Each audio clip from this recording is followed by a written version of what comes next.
बहुत दुख, बहुत ज़्यादा दुख आजकल तो चल ही रहा है। हर कोई बहुत दुखी है, हर कोई बहुत डरा हुआ है, बाकी दिनों से अलग है। ये एक बहुत बड़ा मौका है क्योंकि आज के पहले और आज के बाद पता नहीं ऐसा होगा कि नहीं। आप इतना दुखी और इतना डरे हुए दोबारा कभी होंगे कि नहीं। ज़िंदगी जो भी मौके देती है हमको, वो हमसे बदला नहीं लेना चाहती।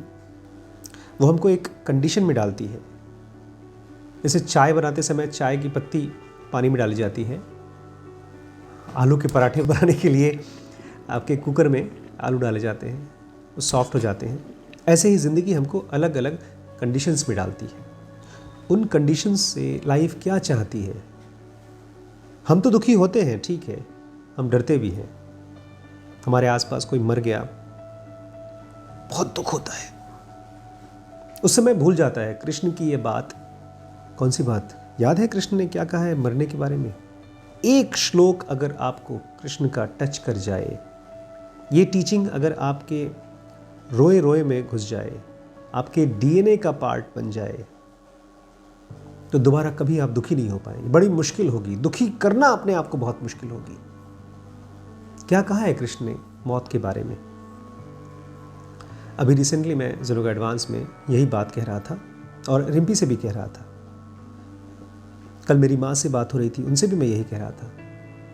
हर कोई जो मुझे मिलता है और किसी के मौत की खबर देता है तो मुझसे यही एक बात कहता हूँ मौत के बारे में, कि इस शरीर को जिसको आप देख रहे हैं, ये मरा हुआ है, ये डेड है।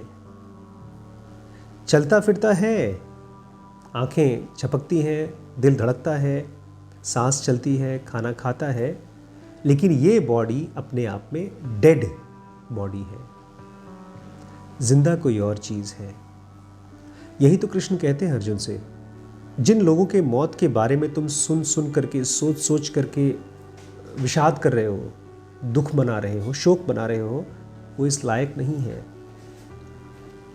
ये ऐसा है जैसे आपके घर में कोई सब्जी सड़ गई हो और आप दुखी हो रहे हो कि हाय राम, मेरी सब्जी जो है ख़राब हो गई, अब मैं खा नहीं पाऊँगा। सड़ी हुई चीज़ के लिए कोई शोक नहीं मनाता, उसको फेंक देता है। ये शरीर एक सड़ा हुआ एलिमेंट है। इसके भीतर कोई ऐसी चीज़ है जो कभी सड़ नहीं सकती। वो पैदा नहीं होती, लेकिन इस शरीर के साथ जुड़ती है कुछ समय के लिए, और इसी वजह से ये शरीर जिंदा होता है, चलता फिरता दिखता है। वो जिंदा है, ये शरीर मरी हुई है। तो कृष्ण कहते हैं उस आत्मन के लिए शोक करने की ज़रूरत नहीं है, क्योंकि वो तो कभी न पैदा होगा न कभी मरेगा। तो शोक किसके लिए मना रहे हो? वो कहते हैं समझदार लोग शोक नहीं मनाते, लेकिन हमारे और आपके मन में तो दुख की आंधी चल रही है। तो पूछिए अपने आप से, ये दुख होता क्या है? दुख का शक्ल कैसा होता है? केवल जिए मत। दुख के एक्सपीरियंस में अपने आप को डूबने से पहले पूछिए, दुख नाम की जो जहर हम पीते हैं उसका स्वाद कैसा होता है? आपको पता है ना, सुकरात ने जहर पिया था और जहर पीते पीते बता रहे थे कि इसका टेस्ट कैसा है, मेरे शरीर में ट्रांसफॉर्मेशन कैसे हो रहे हैं, मौत कैसे आ रही है। आपको अपने दुख जैसे ही आपके मन के भीतर अपना तांडव करना शुरू करता है, पूछिए कैसा है दुख, क्या होता है दुख में, क्या करने का मन करता है, कैसे बैठने का मन करता है, कैसे चलते हैं, कैसे कपड़े पहनते हैं, बिना प्रेस के घरेलू कपड़े। कभी ब्रश करने का मन करता है, कभी बिना नहाए पड़े रहते हैं। किसी से बात करने का मन नहीं करता, अपने कामों को पूरा करने का मन नहीं करता, ऐसे ही बाल उलझे उलझे, न कंघी करने का मन करता है, कुछ भी करने का मन नहीं करता। लेकिन ये देखिए ध्यान से, दुख कैसे हमारे बॉडी को और माइंड को ग्रिप कर लेता है। दुख क्या है? पूछिए अपने आप से। मैं बताऊं दुख क्या होता है? दुख होता है मन का प्रीडोमिनेंस।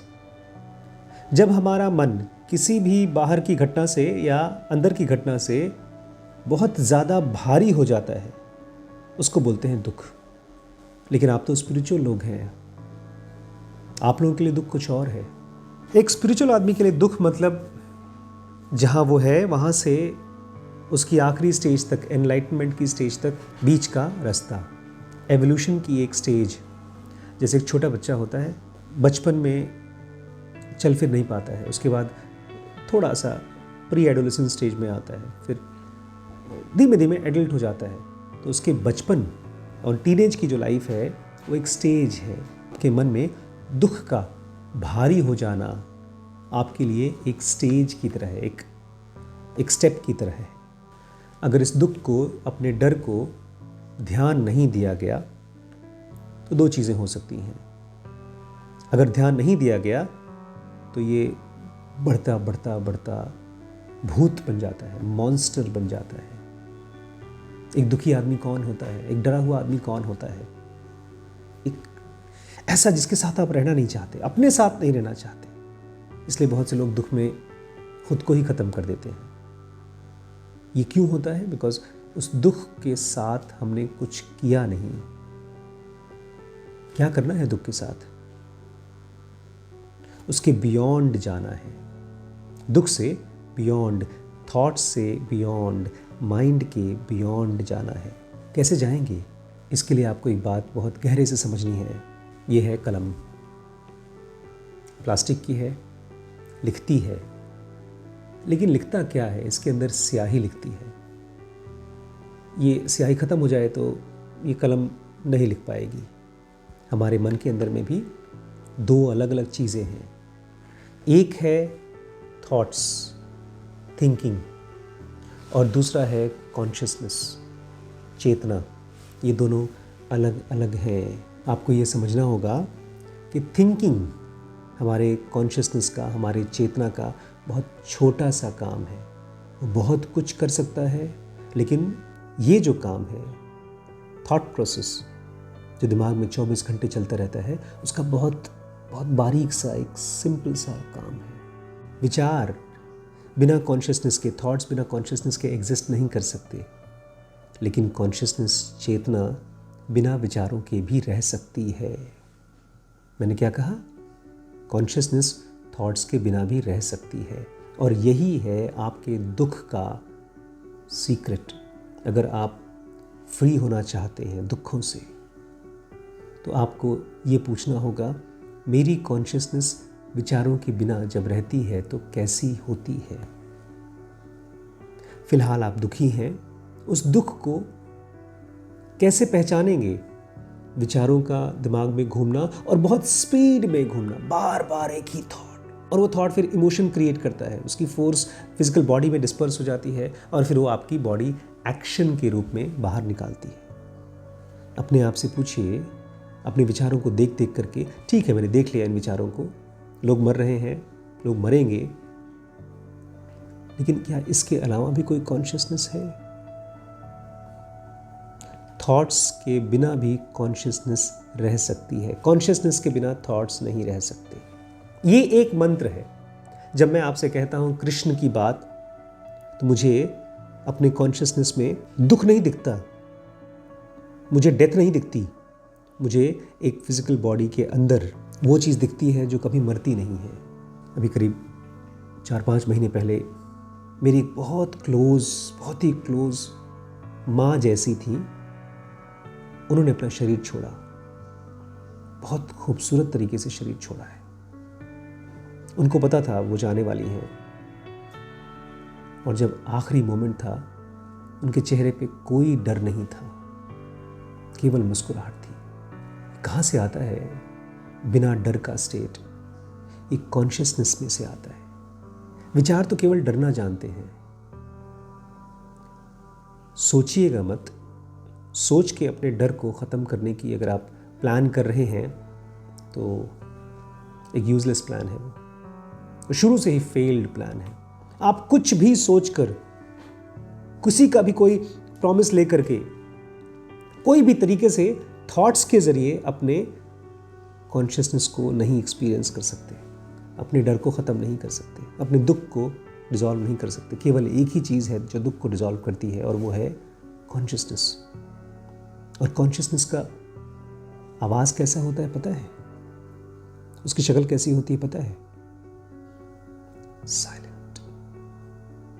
हम बोर होते हैं साइलेंस से, इसलिए हम अपने आप को एंटरटेन करने के लिए विचारों का सहारा लेते हैं, और यही सारा खेल गड़बड़ हो जाता है। हम तो केवल खेलना चाहते थे विचारों की मदद से, ताकि हम बोर ना हो, और वो हम लोगों को वहाँ ले जाता है जहाँ दुख की सीमा नहीं है। इसलिए विचारों की उंगली छोड़िए, साइलेंस की गोद में आइए। जो कभी नहीं पैदा होता और जो कभी नहीं मरेगा, उसके साथ रहिए। ये फिजिकल बॉडी आपकी एग्जिस्टेंस का बहुत छोटा सा पार्ट है। थॉट्स आपके अंदर एक बहुत बहुत बारीक सी एक्टिविटी है। साइलेंस के साथ रहिए।